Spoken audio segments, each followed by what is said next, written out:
Pai nosso que estais no céu, santificado seja o teu nome.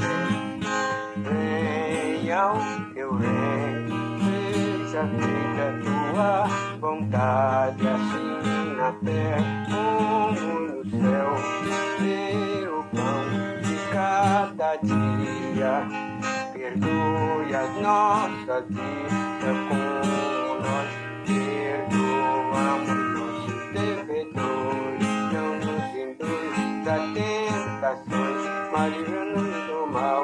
Que teu é o reino, o poder e a glória para sempre.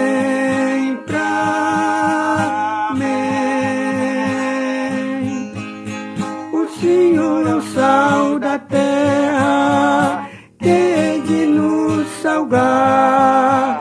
Também é a luz do mundo, que vem nos iluminar. És meu ajudador, meu amado pastor.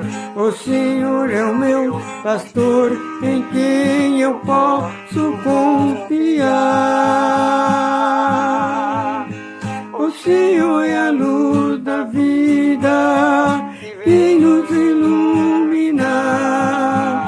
Meu amado Jesus, tu quem pode nos salvar.